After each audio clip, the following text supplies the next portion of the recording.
Wat jy van die toekoms glo, bepaal hoe jy in die hede leef.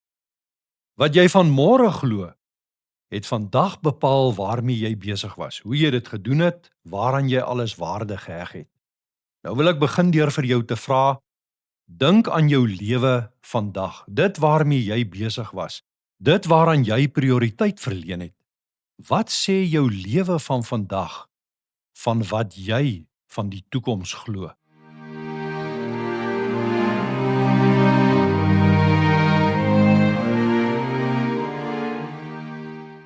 Goeienaand, welkom weer by ons aandgodsdiens. Ons gaan vanaand voort met ons skriflesing uit die tweede brief van Petrus en vanaand lees ons uit hoofstuk 3 vanaf vers 11 tot 13. Ek lees vir ons voor, jy kan gerus in jou eie Bybel ook volg as jy wil.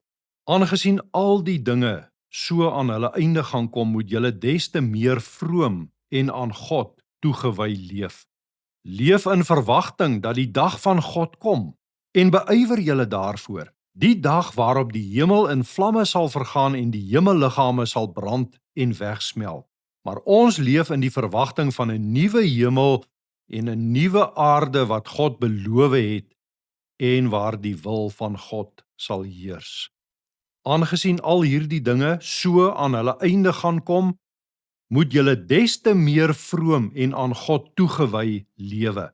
Leef in verwagting dat die dag van God kom en beywer julle daarvoor, die dag waarop die hemel in vlamme sal vergaan en die hemelliggame sal brand en wegsmelt. Maar ons leef in die verwagting van 'n nuwe hemel en 'n nuwe aarde wat God beloof het en waar die wil van God sal heers. Dit is die woord van God.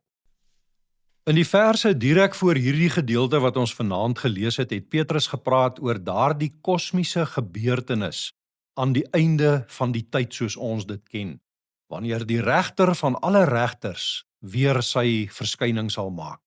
Daardie dag, sê hy, sal die hemel met 'n groot gedruis verdwyn, die hemelliggame sal brand en tot niet gaan en die aarde met alles daarop sal vergaan. Dit is wat in die toekoms lê, glo hy vas. Al is daar mense wat sê dat dit nie meer gaan gebeur nie. Nou in vanaand se gedeelte wil hy vir die gelowiges sê, as hierdie dinge dan gaan gebeur, as die wêreld so tot sy einde gaan kom, wat staan ons te doen in hierdie tyd tot met die wederkoms van die Here? Hoe moet dit ons lewe bepaal totdat dit wel eendag gebeur? En die punt wat hy hier wil maak vir die gelowiges waaraan hy skrywe is dit wat God vir ons in die toekoms in bewaring hou, moet nou en hier ons as gelowiges se lewe bepaal. Jy sal weet, ons sien dit baie. Iemand wat nie glo dat daar 'n wederkoms en 'n eindoordeel gaan wees nie. Iemand wat nie glo aan die nuwe hemel en die nuwe aarde wat kom nie, leef op 'n sekere manier. Ons sien dit in ander mense se lewens en partykeer moet ons met skaamte sê, word dit ook in ons lewe sigbaar. Ja, dan word hierdie wêreld en wat ons in hierdie wêreld het alles. Dan word dit nodig dat jy alles uit hierdie lewe haal wat moontlik is. Al die plesier, die geld, gemak, beheer, status. En ja, dan word jy die een wat die reëls maak soos dit jou pas. En as dit jou nie meer pas nie, verander jy dit eenvoudig net weer. As daar niks ander kan die graf is nie, moet jy alles wat jy kan uit die lewe hierdie kant van die graf haal. Maar gelowiges, sê Petrus, lewe met 'n ander verwagting. 'n Verwagting dat die dag van die Here kom, 'n verwagting van 'n nuwe hemel en 'n nuwe aarde waar die wil van God sal heers. En juis omdat julle dit verwag, sê Petrus, moet julle anders lewe as ander mense. Des te meer, sê hy, moet julle vroom en aan God toegewy lewe. Lewe met 'n verwagting dat die dag kom, sê hy. Beywer julle daarvoor, strek julle uit daarna toe. Dit wat julle hier het is niks, is nietigheid. Dit sal vergaan, alles. Maar wat kom, is heerlik en rein en ewig. Dit wat die Here vir ons in gedagte het, is nie 'n liggaamlose sweefbestaan iewers in 'n leë ruimte nie. maar 'n lewe in 'n verheerlikte opstandingsliggaam op die nuwe aarde. Ja, nou is die hemel die tuiste van al die gestorwe gelowiges, maar daar sal 'n dag kom wanneer God ook die aarde sal nuutmaak, sodat dit sal wees soos wat hy dit in die paradys bedoel het om te wees.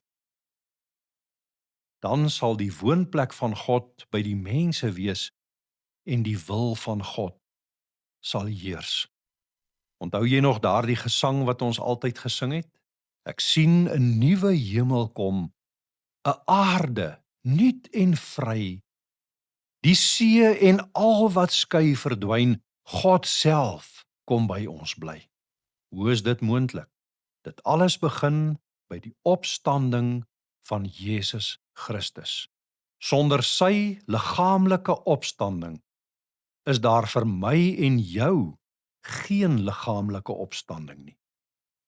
Sonder sy hemelvaart en regering is daar vir my en jou geen sekerheid dat hy as koning heers nou en weer as koning sal terugkom nie.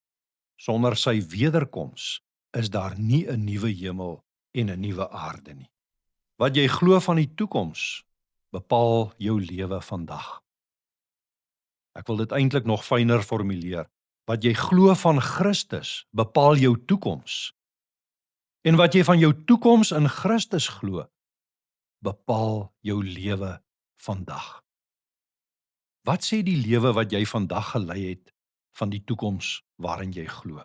Ek hoop werklik dat jou toekoms nie sonder uitsig is nie. Ek hoop werklik dat jou toekoms nie sonder Christus is nie. Want sonder hom as gekruisigde en opgestane Here is al wat jy het, dit waaraan jy met jou hande kan vat. Dit wat in die graf en in vernietiging gaan eindig. Wat glo jy van die toekoms? Wat glo jy van Christus? Ek weet wat ek glo. Ek glo dit en ek bely dit saam met die kerk van alle eeue. En nou nooi ek jou, sluit jou oë, kom bely dit hardop saam met my. Ek glo in God die Vader, die Almagtige, die skepper van die hemel en die aarde, en in Jesus Christus, eniggebore Seun, ons Here, wat ontvang is van die Heilige Gees, gebore uit die maagd Maria, wat gelei het onder Pontius Pilatus, gekruisig is, gesterf het en begrawe is, wat ter helle neergedaal het, wat op die 3de dag weer opgestaan het uit die dood, wat opgevaar het na die hemel en sit aan die regterhand van God, die Almagtige Vader, vanwaar hy sal kom om te oordeel die lewendes en die dooies. Ek glo in die Heilige Gees. Ek glo aan 'n heilige, algemene Christelike kerk, die gemeenskap van die heiliges, die vergifnis van sondes, die opstanding van die vlees en 'n ewige lewe. Amen.